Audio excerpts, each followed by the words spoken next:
What's up, everybody? Thralls Metal here once again. I'm Necrotic. I'm Jammin John. And we have an album review for you, and one that honestly we've been anticipating because this kind of, once again, goes back to, at least our introduction to like one particular style of metal. We are going over the latest offering from Despised Icon, Shadow Work. This comes out on Halloween 2025 on Nuclear Blast Records. This band formed in 2002 in Quebec. This is their 7th album overall, 3rd since reforming in 2014. I've been a fan since The Healing Process, a bigger fan when I heard The Ills of Modern Man. I thought that was probably one of their strongest albums, and then Day of Mourning came out, and I was like, wow, dude, this is fantastic. And then they broke up. Now, this is, again, their 3rd album since coming back. We went over their last one, Purgatory, in 2019, which it was okay. Like, it was a deathcore album, and this is a deathcore band, and you know, they're one of the OGs of it, and they put out an album, and it was okay. Yeah, it was not my favorite by any means. I think, probably the exact same history as this guy. Got into him with The Healing Process, and then The Ills of Modern Man came out, and I was like, yeah, this is cool. And then Day of Mourning came out, and that was one of my favorite records in 2009. If we would have had this channel back in 2009, I guarantee Day of Mourning would have been somewhere near the top, because I jammed that record a whole bunch. And yeah, and then they broke up, and I was like, oh, well, because by that time of the game when they broke up, I was kind of getting out of deathcore anyway and starting to get more into death metal. Yeah, we reviewed Purgatory, and I was like, I've always liked this band, but Purgatory was definitely not my favorite. I mean, it was heavy, you know, it had its big chuggy riffs, its big nasty breakdowns. It kind of did everything that, you know, Despised Icon is known for, but it just didn't, I don't know, kind of like hook me like, you know, Day of Mourning did, or Ills of Modern Man. And this is one of the bands that got me into deathcore. Yep. Like, you know, right alongside, like, Whitechapel, Through the Eyes of the Dead. Job for a Cowboy, arguably, too. So I was at least, like, a little bit curious about this one, because this band definitely kind of, like, calls back to, you know, me getting into a particular style. And I always thought these guys were, like, a really solid example of how to do deathcore right. Correct. And they're back to show you how to do it right once again in kind of just their old school sound. Like, honestly, this is kind of a throwback. Like, this sounds like early deathcore. Like, this sounds like the shit that I absolutely went fucking rabid for back in, like, 2007, 2008, something like that. Yeah, this sounds like a band that refuses to modernize their sound. Like so much deathcore nowadays does, you know, you get things like Slaughter to Prevail and Lorna Shore, and that sound all electronic and symphonic and bells and whistles and fires and screams, and these guys kind of went back a little bit, I would say, more to their roots while adding some more elements that aren't necessarily deathcore either, so it was really cool. Yeah, this is deathcore that's focused on riffs, the, you know, creative song structure. They don't feel like they're chained to, like, their fucking laptops on stage. And they still support 2 vocalists, which is kind of tricky to pull off anyway, because, I mean, again, deathcore can be very busy with vocals and vocal effects and yada, yada, yada.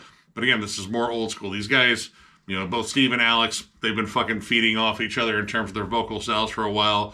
Alex has always had that more pronounced hardcore delivery. And then Steve, I mean, Duke can get down and fucking just grumble and gurgle and just add all the fucking wretchedness that you'd expect from like 99% of like slam and brutal death. Yeah. Right from the rip with the opening track, which is the title track, which is not an intro, which is not a lead-in. Thank you. It's a full-on fucking awesome track. It is a technical blitz of just disgusting riffs, crazy drum work. Drum work's always been crazy in this band. Alex Grind will probably always be one of my favorite deathcore drummers. That guy is an absolute powerhouse. Yeah, he just kind of goes all over the place. Blast beats, crazy turnovers, really interesting breakdowns. Lots of cool breakdowns across this. I mean, that's to be expected. But again, like the old school vibe on here, like there's kind of like throwbacks, because this sounds, again, like deathcore in its formative years. Maybe like a little bit after, where like kind of like, you know, polished off some of the fucking burrs on it. But there's like, you know, the twitchy kind of alarm clock riffs on here, like the little bit more mathcore stuff. Like, it feels like they took a lot of their influences from early metalcore. You know, stuff like Earth Crisis, like the, you know, Cave-In's first album, Until Your Heart Stops. You know, a little bit of like Dillinger or fucking Life Once Lost. Fucking Snapcase, shit like that. And then mix it with like Suffocation and Broken Open, all that extra brutal shit. Riff work, I feel like, is like, again, like the big focus on here. Like, none of the riffs on here really feel like stock. They don't rely too heavily on just like big open chord chugs. Even when they get down like the chromatic chugs, there's interesting accents, layering. Again, you get the two vocal dynamic. And it doesn't spend too much time with a lot of like, extra like post-production stuff. Like you don't feel synths and samples whooshing around in the background, fighting for dominance in the mix. It feels very natural. It feels like this is pretty much what you're going to get live. And I've only ever seen these guys live once. It was with Veil of Maya, Periphery, Amur, and Devil Driver. It was a really weird show, but I was happy to see Despised Icon. And I could probably say that, yeah, this is true. This is probably what you're going to get live. In fact, there was only one song on this record that had synth atmosphere in it, and that was the track I liked the least. In Memoriam was just kind of there, and definitely the more modernized sounding song out of the whole record. I mean, it had the more symphonic, deathcore sound to it. Like more gothic synths, chiming, keyboards and such. It kind of felt more like something you'd hear on, we already said Lorna Shore, Shadow of Intent. Yeah. It didn't necessarily feel like them. Like, it wasn't bad. Like, the riffs on it were really solid. There were some clean-er vocals on there that kind of had echoes of, like, Cattle Decap in there. But it didn't fit in terms of, like, the rest of the album in terms of the vibe on here. Because the vibe on here is just punishing, unrelenting, but also, again, like very technical, very well composed. And even some surprises I wasn't even thinking we were going to be on here, like elements of black metal. Death of an Artist and The Apparition in particular have these cold, icy tremolos. You get more screamed vocals from, I believe it's Steve doing those. A lot of his vocal approaches are more like akin to like just the flat out, like more like metal and like death metal, black metal, that kind of delivery and such. But he sounds absolutely ghoulish and frightful in there. There's some amazing melodies in The Apparition in particular, like swirling tremolo melodies that honestly would not sound out of place on a Dissection album. But baseline in terms of like just the overall sound with the heavy syncopation, like there's a lot of stuff in here that sounds like Cattle Decap too. Like, they're kind of token like black metal, black and death metal style that they've been doing. You have a couple of moments of like, I wouldn't call them like clean vocals, but they're more tuneful than the regular vocals on here. But again, that more like cold, icy atmosphere, the more sinister rather than brutal vibe. But on the other side of that coin, you still have a ton of absolutely savage beatdown riffs. Corpse Pose is jam-packed full of them. In fact, there were moments in there that I compared to bands like Cannibal Corpse and Decapitated. Same could be said for Over My Dead Body. The breakdown in there is absolutely brutal. I mean, there's absolutely brutal riffs all over this. I was really, really quite surprised as to how many actual riffs there were on here and how many times they nailed all the transitions. Like, one of my complaints about deathcore sometimes can be really jagged transitions that don't make any sense or really like misplaced breakdowns just for the sake of being heavy. But these songs flowed a lot more like really well thought out death metal tracks than they did much anything else. Yeah, you get like some like fun speed ups and slow downs. One of my favorite things they did is just sort of a straight up old school transition into like the slow breakdowns. Like, this wasn't like the modern deathcore approach where, again, sweeping symphonies and samples and just, I don't know, someone is just fucking falling asleep on a goddamn laptop and it's just every noise setting on there. And then you hear, and then, a glitchy ass breakdown comes in. Here, it's just like that last fucking chord that hits, and then you get the, and then it's a more natural, just like, oh yeah, that's exactly what I would expect live. This just has like a lot of old school character, like the stuff that, I got used to in terms of like what I expected from deathcore. I mean, and it's coming from an older band. Like, these guys, they know what they're fucking doing. And they're really good about showcasing different sides of themselves in these songs. Because some songs, again, will go more into death metal territory. Some songs, again, we had black metal in here. Yeah. And some of the songs will just, I don't know, like pretty much slowly walk into the middle of a mosh pit looking around like, I'm gonna hurt everybody. And that song will be Reaper. Reaper doesn't know how to read. Reaper doesn't know how to write, which is terrible because the Canadian education system is really good. They do take care of people. But not Reaper. Reaper doesn't give a shit about that. This song fucking eats crayons and craps fucking rainbows. I mean, it's probably not proud about the rainbow part, and that's probably like a horrible medical condition. But This thing's just out to fight. It doesn't know anything else. And this is probably like the most primal song on the album. There's not a lot of dynamic to it. Nope. It's, just kind of raw. And honestly, maybe this song was like a little bit needed because like the rest of this album I think is pretty well thought out in terms of like its technical transitions and such. It needed a crayon eater. It needed a song that sounded like it's been raised in a steady diet of like paste and shit. And this is that song. But even like later in the album, like you get stuff where they kind of like, just mix it up a little bit and do it in a really clever way. The song Obsessive Compulsive Disaster, I love this song because I feel like they made a strong attempt at like breaking up all of their styles or like, all of their influences on it. The song starts off like a Cryptopsy song. Like it sounds like Cryptopsy, which is interesting because Christian Donaldson did the production on here, and I'm going to talk about that a little bit later. But it comes in technical, you get these like crazy blast beats, and then it breaks into like the most old school of D beats, like flat out old school death metal, like Obituary, Benediction, Death, like that sort of shit. And then pure Hatebreed. Like a pure Hatebreed metallic hardcore breakdown groove. And it's just interesting to see all these styles broken up because all these styles together kind of make up their overall sound. Yep. And it was super catchy too. And it even sounded like a positive rant from Jamie Josta. And pretty much from this point, the last like 3 songs all kind of carry that same vibe and energy to them. It's like these are the most old school tracks that they have. Contre Coeur. I'm not French. I'm hardly American for that matter. They're not French either. They're not French either. Anyway, I can't say that word, but yeah, that's like straight up like punky old school hardcore. Like reminded me of a lot of Municipal Waste. It's got like a grindy edge too. I heard like Terrorizer, a little bit of Napalm Death, a little bit of a Disrupt too. Like it's kind of got that like just vicious, crusty sort of energy to it.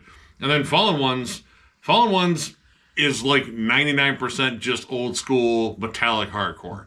It grooves, it chugs, it sounds mean, it sounds also anthemic. It squeezes in one little death metal spot in it, just kind of remind you that hey, we're deathcore, but the rest of the song is just straight up hardcore. Honestly, I dig it. Like I love the old school vibe in this album. Like that's the thing that I really like.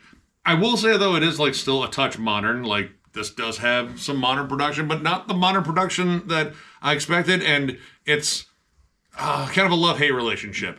Again, this was mixed and mastered by Christian Donaldson of Cryptopsy, and he's kind of a mixed bag for me. Mostly it comes down to like compression and guitars.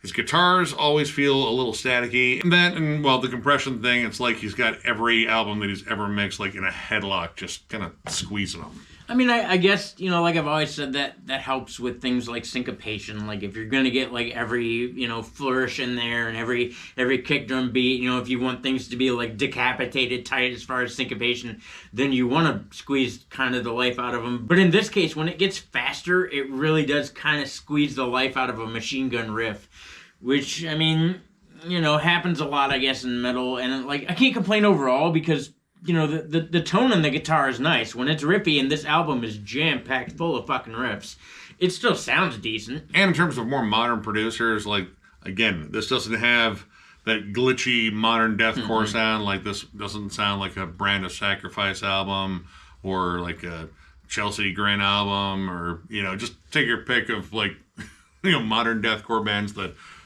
just lay on the post-production. Like, we need to make this thing sound actually interesting. Yep, and I'm super thankful for that. Yeah, like everything on here is just well plotted out. Even the songs don't run on too long. They don't feel like they're too short or cut off too soon. Again, the only song on here that I think we had like a bigger issue with was In Memoriam, which wasn't necessarily bad, it didn't fit. It sounds out of place on the whole record because you got this whole album that in my mind is kind of adventurous for this band and touches on a lot of different avenues and like while maintaining the old school style, brings some new, sounds into play for them, like black and death metal. But then you get songs like In Memoriam, which, I mean, still had cool parts to it.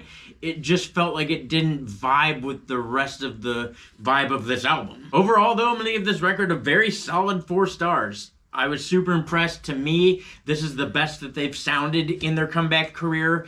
To me, it's the best they've sounded since Day of Mourning, and I, once again, really loved that record. This thing is jam-packed full of riffs. The transitions are awesome. Again, we've talked about touching on different styles. Things like black metal, touching back on their old school roots, going straight up hardcore at times. There's a ton of groove going on here. Alex Grind is still a fucking beast. I love the drum work on this album. There's old mathcore moments. The transitions are all super fun. None of the songs sound like they run into each other. There's nothing on this record that I would call overused as far as like breakdown styles. Like even the breakdown sounded different from track to track, which was really cool. These guys sound invigorated. They sound inspired. Like this record is super intense. I think some of the best vocal performances they've ever had are on this record. The breakdowns are all cool. I don't know. I really loved it.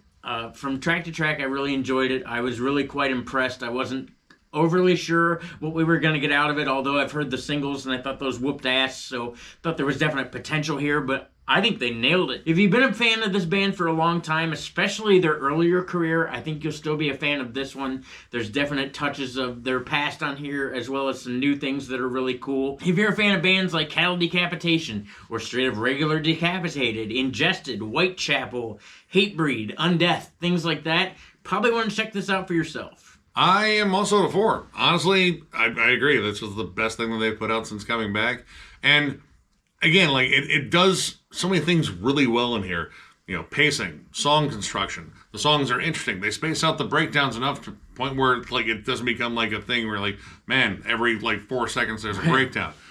No, that's not an issue here. This also is kind of a throwback in a sense too, in terms of being like an older style of deathcore, but it doesn't feel as though it's just like trying to be like a retro thing. Like this feels kind of like the deathcore that I think needs to be around a little bit more. Like, you know, the glitchy stuff, I feel like there's just too much like reliance on studio effects and just like cosmetics and just let's just gussy up this fucking production and see if we can hide the fact that some of these riffs are pretty basic. Yeah. This doesn't need that. You can hear the riffs clearly, and they're not fucking basic. There's a lot of cool technical play and a lot of just flat out catchy fucking riffs. The production, while again I have some issues with it, it does give it a modern sound, but it doesn't give it, like, again, the modern sound that I'm kind of just not a fan of. But this mainly comes down to songwriting and inspiration, and honestly, this is up there with their earlier work. I think this is on par with, like, you know, a lot of their earlier albums, honestly. Like, I'm probably going to be jamming this one a lot. Yeah. Vocals are solid, drum work. Drum work's always been good in this band, even the albums that I'm just not as much of a fan of. But yeah, I mean, if you're an old school deathcore fan, and you gotta go back to like, you know, the earlier days, like early Whitechapel and Through the Eyes of the Dead and God, fucking like early Job for a Cowboy. Yeah. Dude, I'd even throw in like Winds of Plague and shit, maybe minus the synthesizers. Correct. Like, you know, just the old school stuff. Check this album out. This, I think, is how deathcore should be done. And yeah, like this is legit the best thing they have put out since coming back. So yeah, way to go, guys. So, if you enjoyed this review, give it a thumbs up. And if you are new to the channel, subscribe because we do stuff like this all the time. We also have memberships. They are only 99 cents, and our lone perk is doing a members only live stream, which we just did one for a Halloween stream. And our next one might be sometime around Thanksgiving here in the U.S. Might be. Either way, membership is the main way to support the channel, and there is a join button down there for you to just absolutely fucking wail on. Pretty much, you know, just go after that join button like a fucking old school Despised Icon fan goes after fucking like newbies in the pit. Like he just looks at him like, that one needs less teeth. He just looks like he'd look better with less teeth. Anyway, tons of stuff going on at this channel. Non-members only streams, which I guarantee are just as stupid as the members only live streams. Never-ending album reviews, discography rankings, collection updates, tons of discussion forums, all metal all the time. That's what we do here at Thralls of Metal. We do it because of you guys. Thank you to all of you for being a part of this channel. We appreciate you. The channel continues to grow, which is mind-boggling to me because I know us well, but you're still here. We appreciate it. Thank you. Yeah, you guys absolutely rolled. Tons of content coming your way. So one more big thank you because of all your awesomeness, and we will catch you later.